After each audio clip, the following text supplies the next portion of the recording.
84 लाख योनियों का चक्र शास्त्रों में विस्तार पूर्वक वर्णित है। यह जीवात्मा की एक लंबी यात्रा है जिसमें उसने असंख्य जन्म लिए हैं, असंख्य कष्ट सहे हैं और अंततः यह दुर्लभ मानव जीवन प्राप्त किया है। सबसे पहले जीव को 30 लाख बार वृक्ष योनि में जन्म लेना पड़ता है। यह योनि अत्यंत दुखद और निष्क्रिय होती है। न चलने की क्षमता, न बोलने की शक्ति, न ही किसी प्रकार की अभिव्यक्ति, केवल सहना ही सहना।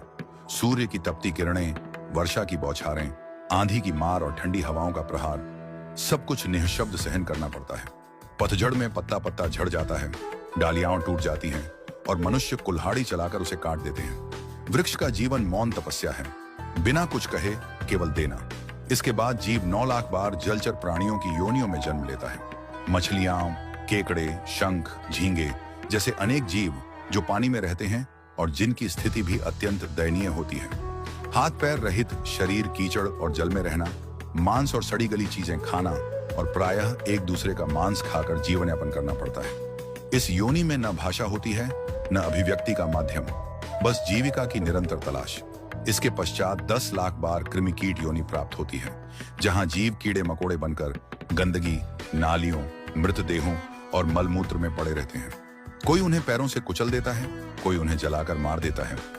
इन योनियों में जीवन क्षणिक, असुरक्षित और अत्यंत तुच्छ होता है। फिर 11 लाख बार पक्षियों की योनि आती है।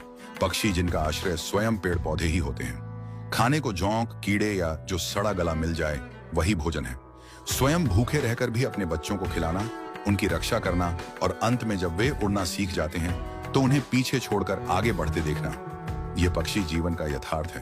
कुछ पक्षियों की आयु लंबी होती है जैसे काक और शकुनी, पर जीवन फिर भी अस्थिर, भयपूर्ण और संघर्षमय होता है। इसके पश्चात पशु योनि में 20 लाख बार जन्म लेना पड़ता है।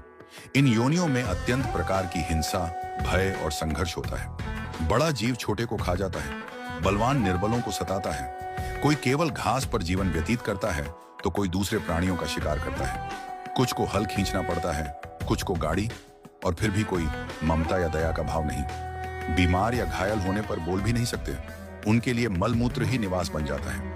इन पशु योनियों में गौ योनि को विशेष और अंतिम माना गया है, क्योंकि गौ का शरीर पवित्र और पुण्यदायक होता है। तत्पश्चात 4 लाख बार मनुष्य योनि मिलती है, लेकिन यह भी क्रमशः प्राप्त होती है। सबसे पहले वनवासी, पर्वतीय या जंगली समुदायों में जन्म होता है, जैसे नागा, संथाल, कुकी आदि, जो मूल जीवन जीते हैं जहां धर्म का विशेष ज्ञान नहीं होता।